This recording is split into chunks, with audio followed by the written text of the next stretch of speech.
Hello, everyone, and welcome to DADennial. I'm Mike Trenk, licensed clinical counselor and owner and creator of DADennial. Today, we're lucky to have on Paul Zohav. He's a master's in education. He brings a wealth of experience to marriage and communication. He has a master's degree in counseling from the University of Virginia. Paul is academically skilled, professionally experienced, and compassionate. Today, with well over 30 years of professional experience as a chaplain and domestic violence counselor, he devotes himself to supporting couples and families through marriage and communication coaching in Tucson, Arizona. He was recently published Marriage and Communications Recipes for Life, formatted as a cookbook, a manual for relationships and communication. There are no chapters to read or to understand, simply recipes that, when followed, leave you with access to extraordinary relationship from home to work. It's available at Amazon, and I will put a link on DADennial.com and on our YouTube page when the video is up. Paul, thank you very much for joining us. How are you doing today? Terrific. I love doing this because I get up every day to serve. It could be taking care of my spouse, or it could be taking care of the couples that come to me. It's the same theme. I get up to do this. What would you say is one of the biggest challenges that you've faced for yourself in what you're describing there? Well, lately I've been shifting from being a provider, of information, which my website is full of that, to operating more as a business, which is unfamiliar territory for me. So okay. I get to redesign my website with help. I get to learn about funnels, whatever they are, and my SEO had one score, and now it's going to be rising. It's just that the commercial business end of the business, right? And while still seeing couples, I see them all the time. And so everyone knows, what is your website, Paul? marriageandcommunication.com. I lucked out when I created Marriage and Communication. I looked for URLs and no one had taken it. And I grabbed it. So it has a terrific search engine optimization. So if you look for marriage counseling in Arizona, you find me. That's, you got in early, you got in the right time there. Yeah, I think business has changed so much now with, I personally use ChatGPT. I think that's changed it a lot in creating what you're talking about, the SEO and attracting the right people. So I have another kind of first question here about your cookbook. What inspired you to format it like a cookbook with no chapters? You just kind of doing that way. With my couples, I assign them to go to 16personalities.com and learn their Myers-Briggs personality type. One of those letters, the 4 letters, is an S, and another one's a J, and there's a T, and then there's an I or an E. And I found out for the sensors, that's letter S, they want to know how. They don't really care for explanations. 3 out of 4 people said, just tell me what to do, and thank you very much. If a preacher preaches, God commands us to do X, Y, Z, they are satisfied because now they have a recipe for being spiritual with God. They just, if you ask them, why you do it that way? They'll say, why are you asking silly questions? That's the way I learned it. And my spouse is one of those, and they're detail oriented, let's put it that way. And they're interested in the process of accomplishing their life, and rather not often introspective. So this book is literally recipes, which has the extra gift is I can change these recipes into curriculum for a high school. That I'm looking forward to, because teenagers, unfortunately, feel obligated to say yes when they really want to say no. But they don't know how to say no without threatening their relationship. They want to be popular, they want to belong. And their friend comes up with a terrible idea of the 16-year-old variety, and they know it's not good for them. They know they wouldn't want to do it. And they have a dilemma. And they often wind up saying yes when they really mean to say no. And so the first recipe in this book is start your sentences with yes. When you start a sentence with yes, you establish a connection. You're responding. You're not reacting. They know you're listening, and they know you hear them, which, by the way, is a gift all by itself. Right. So now we have the same teenager, also you, and they come up with a terrible idea. Now they can say, yes, I'm not sure I want to do that. That's how you say no by saying yes. Steal this, everybody listening here. The best thing to do is start your sentences with yes, because it's also a first aid for angry, not a cure for angry, but it is a first aid for angry. If someone says, "Michael, you're an awful person," Mm-hmm. and you now, instead of defending yourself or explaining, Mm-hmm. which is useless because they're not listening, they're angry. So you get to say, I gotcha. "Yes, I hear you." Don't forget the "I hear you" part. Let's sit down. I want to hear everything you have to say. I promise to listen.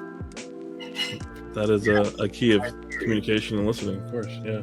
So basically, after 2 or 3 "yes, I hear yous," you have a good shot at communicating. So did you make it recipes for knowing that you wanted to make it for high schoolers and make it for just simplifying it for I people? want it available in the local factories and corporations. I encourage corporations to look not only return on investment, and I've invented and even trademarked return on life. What if you said, what would our corporation look like if we paid attention to the return on life of the people that work for us? It opens up a whole space that didn't exist. Language is very important. And so when your employee brings their marriage to work, they lose performance and productivity. When their managers can't speak with each other with mutual honor and respect, they spend more time in disputation than collaboration. Yeah. And when the leadership doesn't have the communication skills to talk to the people that work for them, it fast becomes a train wreck. So you can put it in schools, and you can put it in the corporation, and it starts with the marriages. Yeah, I feel like that's a more in-depth way of that balance, right? When I hear you talking, I'm hearing balance, right? Of finding that what's going on at work isn't just work; it's what you're bringing to it with you. You want to be at work as an obligation or as an opportunity. And you may want to ask more questions. I have lots of things to add here. I mean, Go ahead. Yeah. And language is important. And if we listen closely, we'll hear, I have to, I need to, I should, and I must, and I've got to. Mm-hmm. I've got to go work. I got to go to work.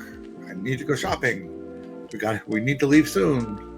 Be sure to meet, we have a have to, need to, should, ought to, and must given life. Yeah. And when we listen closely, you'll hear or else. I have to, or else. I need to go shopping, or else. And the problem with that is that you're not free. Right. Your life in that context is given by obligations and circumstances. Basically, you're reacting to life. You're not in charge of your life because it's or else. You can't change your mind, or else. And right. the escape hatch is so simple. Just swap an O for an E, and you get to. Just that. Swap 2 vowels. I get to go to work. I get to go shopping. When I have a teenager who says, do I have to do my homework? I'm sure you've heard that at least once or twice. Yes. You say, no, you don't have to do your homework. They go, huh? You go, well, if you have to do your homework, it just takes longer. You do the minimum amount to fulfill the assignment. You learn less, and your grades, if you're lucky, are C's and D's. If, beloved child, you get to do your homework, you get to it sooner, you get more out of the experience, you learn more, and you're likely to get more A's and B's. So no, there's nothing you have to do, including changing the sheets on your bed. There's nothing in our family. We are a cooperative family. You get to clean the toilets, you get to, shut the doors, and just to get to life, you are free. You have possibility. You have opportunity. You can change your mind for no penalty because there's nowhere else in there. Basically, for the people listening, thank you for listening. listen for, I have to go shopping. Then you go, have to? Which allows them to reset. I get to go shopping. I mean, which is easier? Have to go shopping or get to go shopping? Yeah. Have to leave earlier? Get to leave earlier. And it's just vowels. This is just a total mindset. Because your life is given by opportunity, possibility, and choice. You are free. You know, if you have to go to work, then 10% of you is on a beach somewhere fishing. Yep. So your productivity and your performance inevitably are influenced. So we're looking for a get-to world rather than a got-to world. And it's easy once you know what to listen for. Now I'll stop. So, Paul, it sounds like you're substituting an initial negative mindset and having a more positive spin to the same task. It's commonly negative. Yeah. So, in your experience, in your profession, medically speaking, is there some kind of like brain switch that happens when you go from positive responses as opposed to negative responses? Or is it like the same kind of neuron type of connections that you think is happening? I don't think there's much biology involved, right? A famous German philosopher named Martin Heidegger in the last century. He's famous for saying language is the house of being.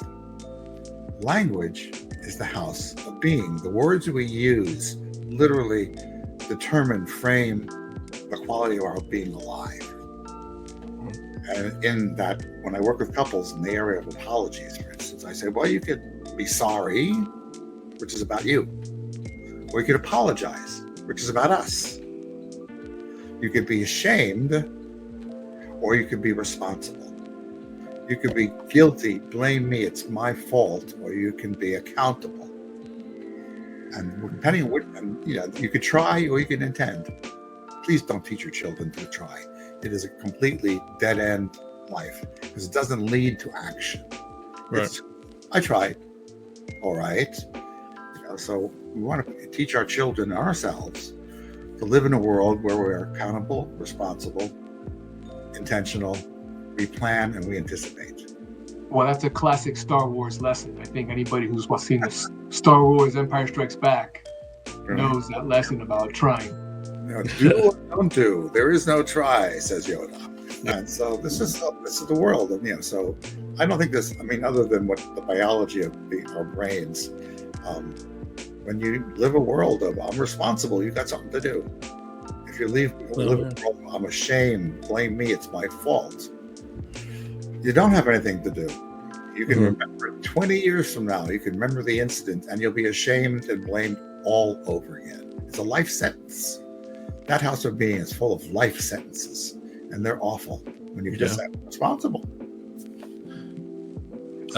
Can I ask of going back to when you were changing the vowels, I was going to ask was, I can hear people saying of, I have to go grocery shopping. Okay, I'm going to change that to, and I feel like a lot of people's minds are like, I need to because we need to be fed. The kids need to eat. And like, so how do you because I feel like that's that in between of you're changing it, but you're not getting to where you are, but you're still finding just that like the hierarchy of needs, so to speak, of, I need to pay my mortgage. So how do you, you're forcing yourself to go shopping because you need to. Right.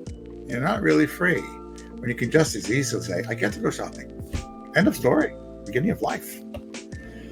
I also coach my couples to avoid saying, this makes me. You say, this makes me. Something else is controlling your life, and it's not you. Including if I make me. Same thing. You're not in control of your being. So we want to go, leaves me. The circumstances of our relationship leaves me feeling unheard. You're the one who leaves yourself feeling unheard. It's your interpretation. It's not imposed on you by someone else. Leaves me, not makes me. It shifts the discourse. I'm into shifting the discourse into language that empowers people rather than language that steals life from us. It is simple and a better way of saying it, tricks. I kind of just way of that negative feedback loop of stopping it and trying to undo that negative thought. Or By the way, thoughts in general. how you raise your sons. Right. You know, there's a few more things we'll loop back to them, but you want to be a get-to parent who raises get-to children who one day will be get-to adults. Yes. A get-to adults as knows who they are and who they're not. And someone comes and tries to mess with them, they say, no thanks. They become unmessable when you teach them get to. Yeah. So when you see adults and you're telling them this information, there has to be some kind of level of awareness of their speech patterns, the way that they communicate. How long do you think it takes from the time that they walk into your door with the have to, the need to, that negativity, those shackles that they put on themselves? How long until those shackles are free? 45 minutes maximum. The first session is about 2 hours, sometimes 2.5 hours long. I do mention that. Mm-hmm. The very first thing is providing a bunch of tools of communication. And the first tool, we'll get here in a minute, but basically how to say yes, and. We talk about and, how about we go to Chinese food? I'm not sure I want that. And with a rising inflection. That's the invitation to reboot. How about we do something you've never done before? I'm not sure I'm interested in that. And, for instance, a couple came to me and he said, let's go to the county park. And she said, no. And they got into an argument. But now the next time this comes around, they'll say, how about we go to the county park? And she goes, no. And he goes, and I need half an hour to finish my hair. This is a true story, by the way.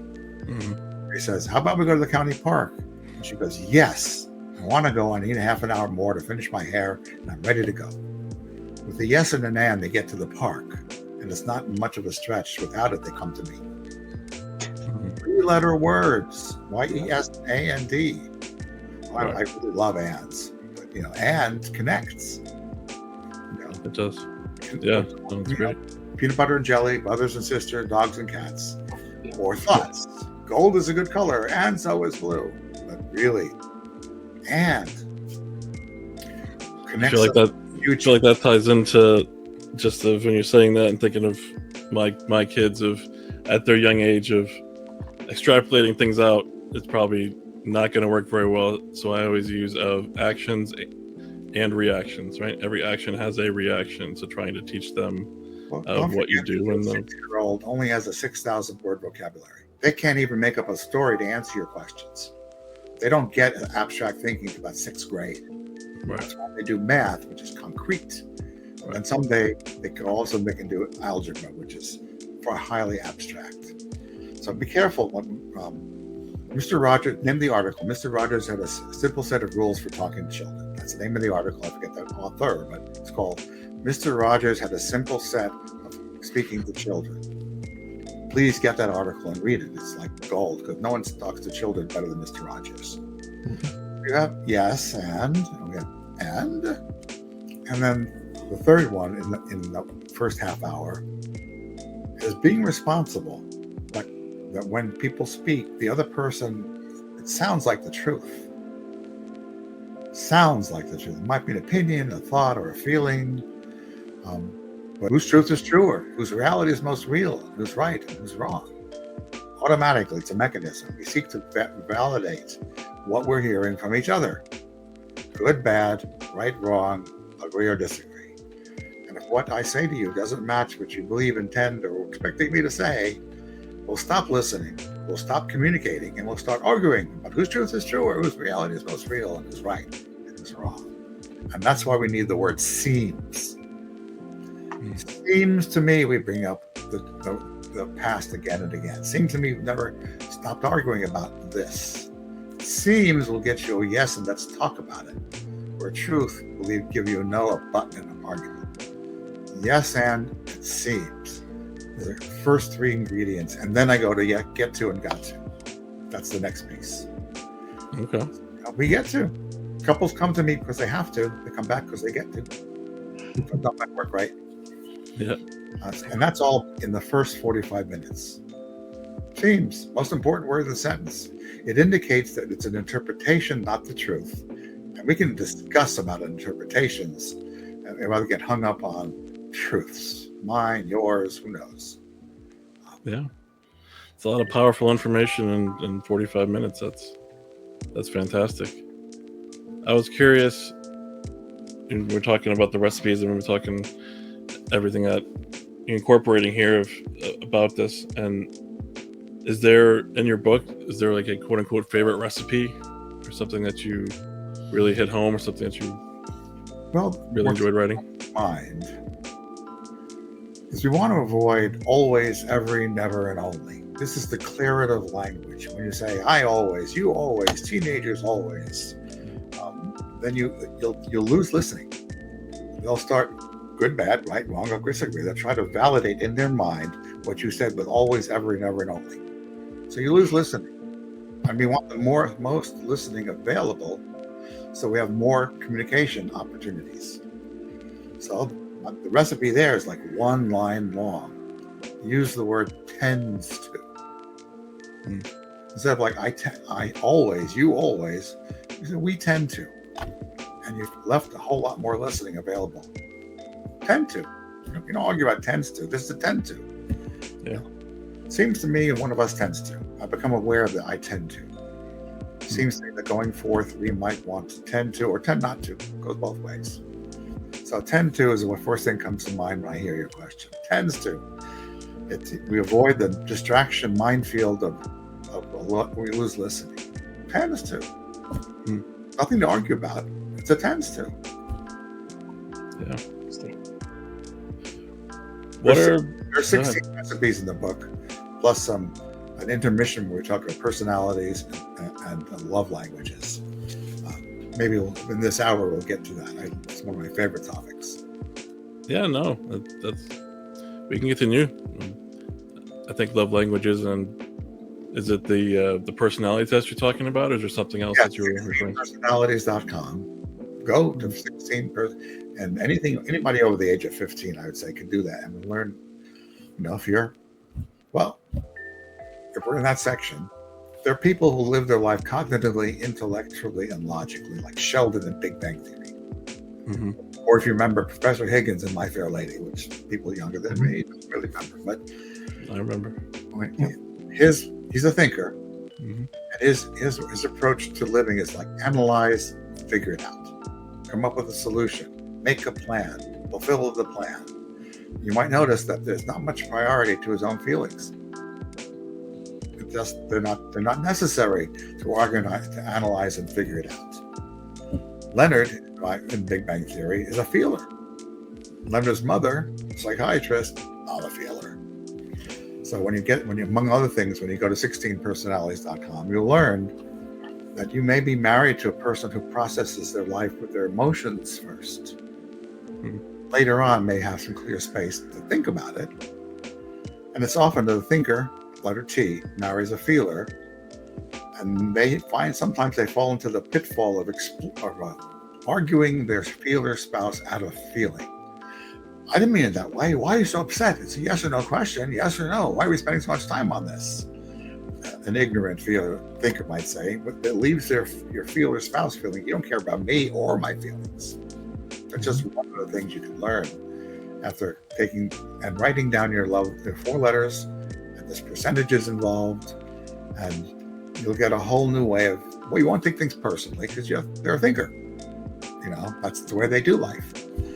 I can go through all the letters. You can be introvert or an extrovert. Right. Extroverts, not me, they get a lot of energy from social interaction. They seek out friends, friendships, and social. And they come home with more energy than when they left. But then there's introverts, like me, for instance. I like people in very small batches. I once went to a Grateful Dead concert back in the 80s.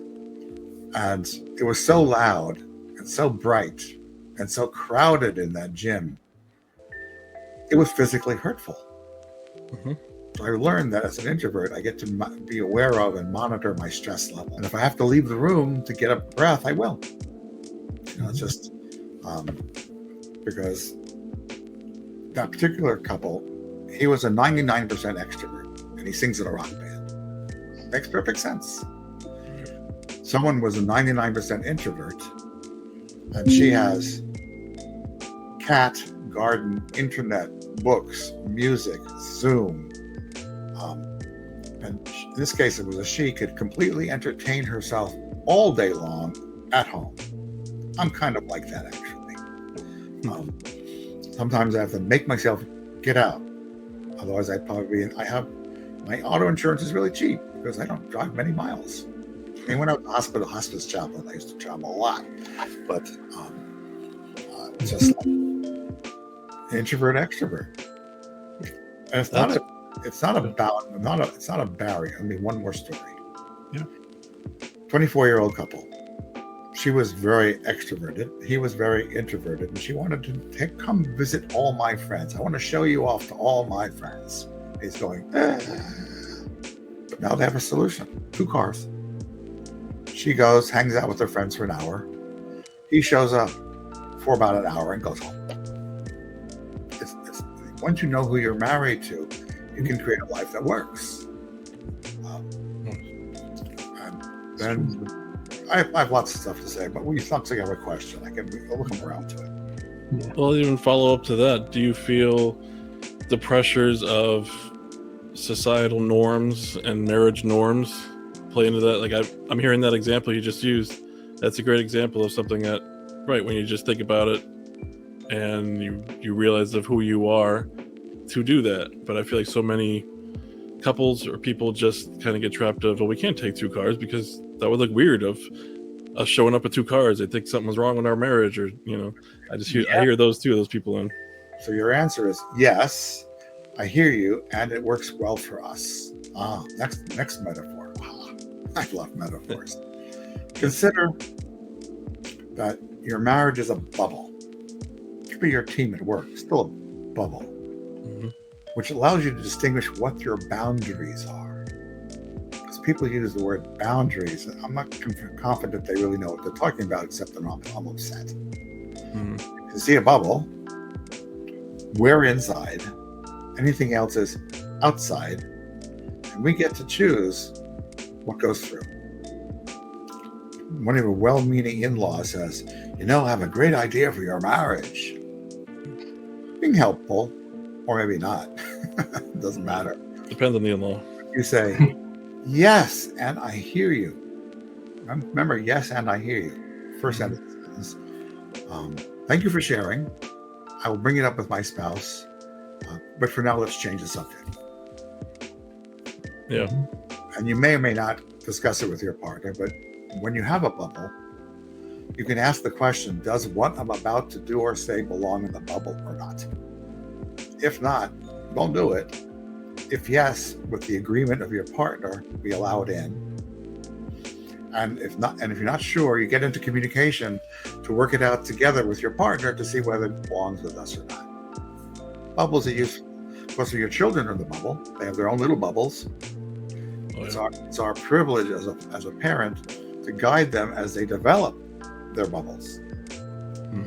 To the fact that when we want good stuff to go in, not so good stuff to stay out, and when things happen, and things do happen, we guide them as they repair and reform their bubbles, so that one day they don't say yes when they mean no. I think that's the key, though, just that awareness of yourself, right? What you know about yourself can really propel you into getting to that place where you're talking about. I point out that you're in the bubble too as an individual. Make sure that you have a bubble, that your me time, the things you do just because it makes you happy, is in there. Because if you don't nourish yourself, a couple I saw yesterday, wow, she had forgotten anything she likes to do for herself. And a prod. Well, what did you used to do? I used to go to the gym. I said, great. So, I need to go to the gym. Because if you don't nourish yourself, you run out of you. And then the bubble loses integrity. So the children are bubbles. You're in the bubble is itself. And we know how do we speak inside this bubble. Yes, ands, and seems. Got to and get to. We avoid always, ever, never, and only. And we also, last thing, we avoid the word you. Because as children, you eat your dinner. You do your homework. You clean your room. You apologize to your sister. You take out the garbage. You turn off the TV. And we get very sensitive to the word you. Once again, we're with Paul Zohav, Master's in Education. Please go get his book, Communication is the Kitchen, Recipes for a Stronger Relationship. Now, Paul, I wanted to mention, because this is a show about dads, and obviously relationship is a big thing, a big topic that comes up a lot in my feed. So maybe what are some common communication missteps that you've seen with just men and fathers? I know you were mentioning too about love languages too. So I don't know if those tie in or not. Well, it's very important because, and I witness it routinely. Gary Chapman wrote the book, The 5 Love Languages. And in that book, he notices that people feel loved in slightly different ways.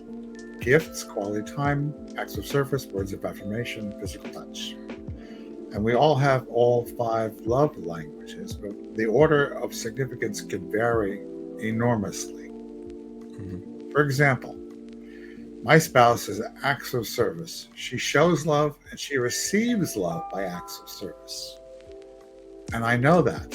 So when she says, let's change the sheets, far more frequently than I would on my own, by the way, I choose to help her change the sheets because I choose to show love to her, and she receives love from me, and we rock. I could say, I don't want to do it, and she would do the sheets by herself, but a whole opportunity for feeling love and loved and loving is missed. Also, my main love language is probably being appreciated, words of affirmation. Mm-hmm. And now that she knows it, even though it doesn't mean as much to her as it does to me, because I feel love with being appreciated, mm-hmm. She'll say, thank you for emptying the dishwasher. Thank you for setting up the coffee. Mm-hmm. That I feel loved. And, with her, when I do the Norton utilities on her computer, she feels loved. When I open up a mayonnaise jar, she's got small hands, she feels loved. When I handle the refinance of our house, she was thrilled just to show up when the notary public did. Mm-hmm. So I know how to love her by acts of service, and she knows how to love me by appreciating me and also quality time. And so I'll say, let's go to this park nearby. And she'll say, yes, and give me half an hour to throw in some laundry, and we can go. Acts of service, back to quality time, we go. Once you for this audience, it's often this case where infidelity shows up. Often, not the only time. Because in one couple, he calls me up one day and he says, there's something wrong with my wife, he says to me. And it turns out that he's been busy focusing on the business and she's been wanting to play with him. Let's go to the gym. Let's go for a walk. Let's ride our bicycles. To the point where she started looking for quality time with someone else. Mm-hmm. And then he noticed it. And then life unfolds. So basically, you may think you're loving your spouse, but if you're using your love language, you can be missing the boat. Right. We get to be highly aware of what it takes to love the other person. That's probably the first and most source of infidelity. So you want to go to the 5 Love Languages by Gary Chapman. The assignment for couples I see is read the first 9 chapters out loud, taking turns. Because when you take turns out loud, we do the learning. Right. Not me educational, it's we educational. And then you take the quiz at 5lovelanguages.com and you write them down from most to least, and you may find out that you've been missing the boat badly. I mean, badly. If a person doesn't feel appreciated, speaking from personal, they get to wonder, why am I here? Why am I doing this? No one notices me. Right. And if the person, keeps on looking for acts of service, like my spouse, he never helps. I'm going to do it all by myself. And. So it's an enormous gift to take that quiz and begin to speaking each other's love languages. Do you feel In your years of experience, do you feel that has changed in terms of, I feel what I see is a lot of that me, and that what we see online, what we kind of see in society now, that even though there is that love languages, I feel like we get caught up, or more couples I'm seeing get caught up in that social media kind of that way of living of, I gotta, be present at work and at home, and I gotta do all these things, and trying to find time for my relationship. Like we think too much about us and not. Well, if you an us bubble is not to be envied. It's communication, and you're not paying attention to love languages because you have to. It's because we get to, and we get to feel loved. And when it comes to words of affirmation, you might remember growing up, and we used to hear "you're welcome" far more frequently than we do today. I've heard people say, I'm more likely to say you're welcome to a stranger than at home, which doesn't do much good for our children learning how to be human beings. When you hit a welcome, life shows up. In a way that no problem, no big deal, no worries, think nothing of it, doesn't. So as soon as I reintroduce, thank you, you're welcome, the couple, the energy instantly starts to rise. Second level is I appreciate you for being. It's a word we've created that covers a lot of territory. Funny, fun, considerate, hardworking, great dad, generous, creative. I mean, there was a couple, they said, I usually appreciated him spontaneously, but now I look for opportunities to do so.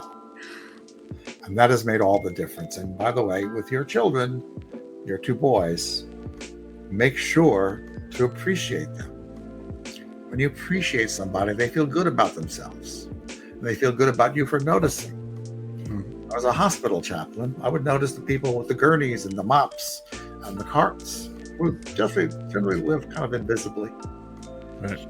To the mop guy, I said, thank you for doing what you do, because in about 2 hours, if you weren't doing it, we would start to notice. And to the people with the carts and the brooms, I said, I am grateful to you for this, because tomorrow, if you didn't do what you do, tomorrow this place would be a hazard zone. It would not be a hospital. Right. And at moments, they feel seen. They feel like they belong and they fit. And it goes in the world of corporations too. Just basically, I preach random acts of appreciation because the world benefits. Right. I'm curious, you were just mentioning about being a chaplain. How did your work as a chaplain, I know in the bio you had mentioned too about domestic violence counselor. So how did that, those different roles play and kind of shape for your approach in your work in marriage and what you're describing? Well, one of the moments of awareness was there were in the perpetrators class, there was one guy who was working 100 hours a week. His wife didn't want him to work 100 hours a week, but he felt he was obligated to work 100 hours a week. And when I suggested, how about you go to church together on Sunday? Just that. Make time for church. And the relationship started to move. And I got, how can I bring spirit and spirituality into the work I do?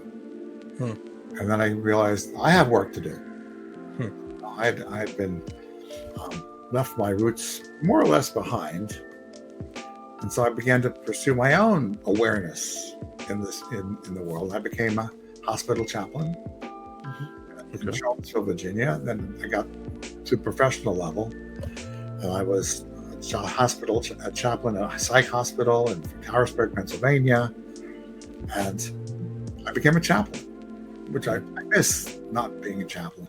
Hospice, that's the COVID kind of shut that down. So that connection showed up in my work with perpetrators. Because I began to look, what if present would make the difference? But they would never show up in a DV class. I mean, one day I said to these guys, this is not a DV class. What? This is the best relationship on the planet class. And in that moment, the energy shifted. They weren't there as an obligation. They were there for an opportunity.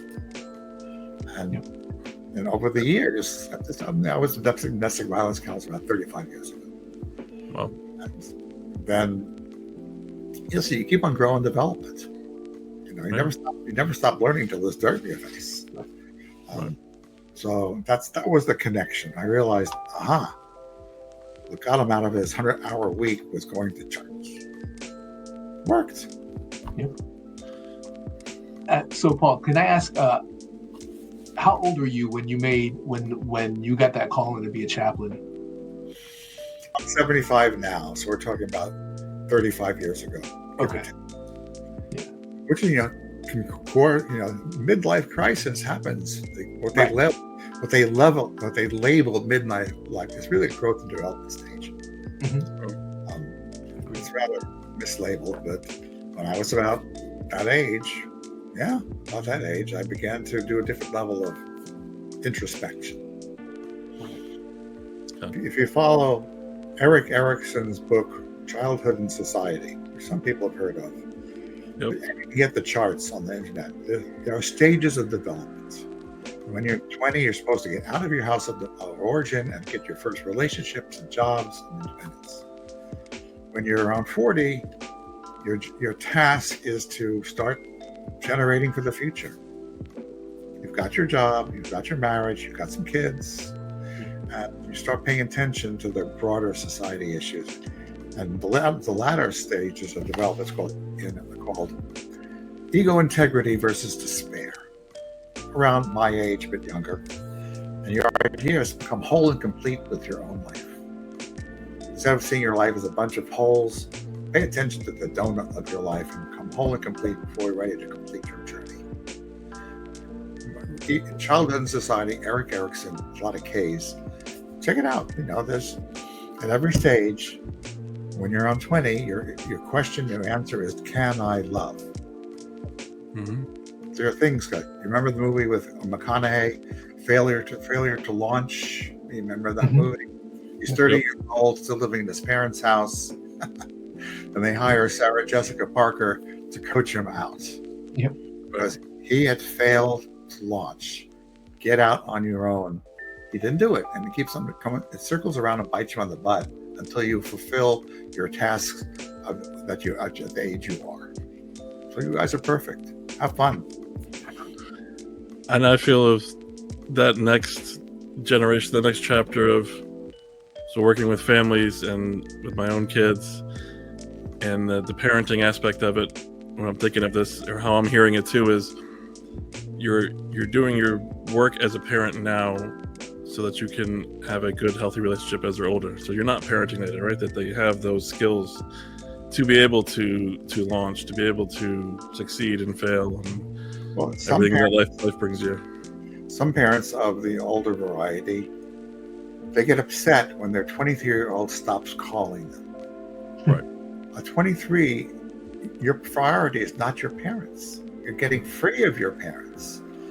And there was nothing wrong. It's just that when they realized that the transition from parent of child to parent of an adult child takes some work. You get to learn to be in the bleachers of their life while they're on the field and you are not. Right. And unless and until they ask for support, you don't give it unsolicited. It's that circle, I think, right? Of you are their everything younger, and then you need to let them breathe. You need to let them discover themselves. And one thing men can do is 20-year-olds don't know if they're doing it right. And older men, that's you, three of us, we are obligated to let them know it's okay. There's nothing wrong. Keep going. Just that message to am I doing it right? Am I making a mistake? What's wrong here? That's so to 20-year-olds, they're still new fish. And I think us men get to guide them, mentor them, and give them, listen, there's nothing wrong here. You're doing okay. Keep going. Just that. To let them fail. That's kind of how I always see it. I think unless families are afraid to let them fail. Unless until they ask, we just let it go. It's life. We made our mistakes. They make theirs. Yep. Right. We can't always be there to catch it. Yep. it's a frequent complaint. At work, we're paid to collaborate, cooperate, solve problems, and achieve goals. That's kind of why we come to work. That's why they pay us. And when we leave work, we get to leave that at work. Because if we treat our spouse's life as a problem for us to solve, they feel unheard and disrespected. We just provide listening. Yes, and tell me more is your best friend. And then in the light of our listening, they can either work it out for themselves, or they say, well, how would you handle that? And then we have a license to contribute and say something. It's disrespectful, even though we want to solve their problems. We don't want them to be unhappy. We'll solve their problems. But it doesn't go over well. Yep. Yes, tell me more is your best friend as a spouse. Right. I'm curious, on the other side of the script here about marriage, is there something that you've seen or something that you heard, something like that pet peeve, a common relationship advice that you think actually does more harm than good, that you've kind of seen, heard about? Offering advice unsolicited is the first and foremost. That's just disrespectful. A person, she was a nurse and he was an IT professional, and she said, I love your ideas, because he was a thinker. And I'm not done, says she. If you just listen to me, by the time we're done, there may be no problems left to solve. And he stopped giving advice on the spot. Okay, yeah. So in the context of time, we have a few minutes left. I wanted to do a little kind of quick rapid fire and close it out here, doing something that we do here in our show. So first one I saw here was most underrated tool in a marriage. Underrated. Well, I did mention tends to, and I'll add to that and. Okay. Mm-hmm. What's a people say happy wife, happy life. And it's okay up to a point. We can reformat it to say happy wife, and how should we handle that? And let's talk about it and figure out how we want to handle that. So the missing word is and. Mm-hmm. And even people say, I tell them, don't use the word no unless you have an and to follow it. Because no will leave us broken up. No with an and leaves us in communication. Yes, Mike. What is the worst thing to say during a fight, would you say? You shouldn't feel that way. I didn't mean it. Well, you don't have to have a fight with these tools that I've mentioned so far. Right. As soon as a fight starts to happen, someone makes a signal like aliens are landing. It's a signal to stop, pull back, rejoin. That's a shorter version of a longer story.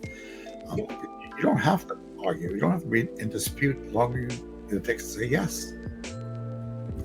Once again, the book is called Communication is the Kitchen, Recipes for a Stronger Relationship. Recipes for life. Recipes for Marriage. Life. Looks like this. Recipes for Life. There it is. There it is. Yes, and we'll put a link out there. It's on Amazon. It's Amazon. Right. And most of what we heard today is in it. It's a resource. You can give people spoons and plates for your marriage. This will be a resource. A cookbook, literally, get a different piece of cake. All life.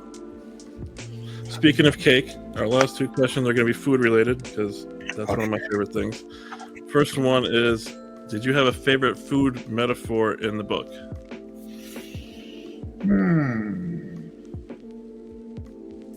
Nothing comes to mind. The answer might be not much, other than the cake metaphor, right? And the bubbles. And the dashboard for marriage. We create skills, insights, and best practices. And when you've installed this dashboard, you can have cruise control for marriage that lasts. Very good. The last question is a little segment that we do. We just title it What You Snacking On. And that is, do you have a late night or go-to snack that if the wife is not watching or something that you enjoy on your own? Well, I usually notice that my protein alarm goes off at around midnight.